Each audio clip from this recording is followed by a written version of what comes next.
മാനസാന്തരമെന്ന് പറഞ്ഞാൽ വെറും അനുതാപമല്ല, അനുതാപത്തോടു കൂടിയ മനംതിരിവാണ്. പാപത്തെ വിട്ട് ദൈവത്തിങ്കലേക്ക് തിരിയുക. മതപരിവർത്തനമോ സഭാപരിവർത്തനമോ അല്ല, സാക്ഷാൽ മനപരിവർത്തനമാണ് ആവശ്യം.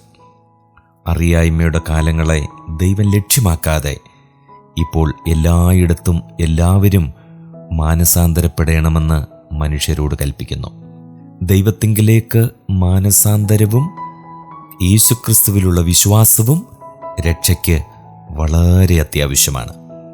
അപ്പോസ്തലപ്രവൃത്തികൾ 17-ാം അധ്യായം 30-ാം വാക്യവും അപ്പോസ്തലപ്രവൃത്തികൾ 20-ാം അധ്യായം 21-ാമത്തെ വാക്യവും.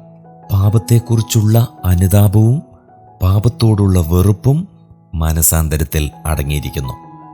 യൂദ അനുതപിച്ചു, എന്നാൽ മാനസാന്തരപ്പെട്ടില്ല.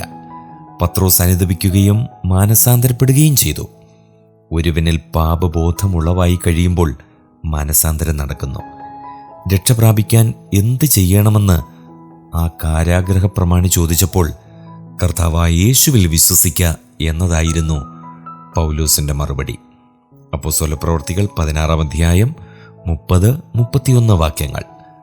അവനോട് മാനസാന്തരത്തെപ്പറ്റി ഒന്നും പറഞ്ഞില്ല, കാരണം അവൻ്റെ ചോദ്യം മാനസാന്തരത്തിൻ്റെ ഫലമായിരുന്നു.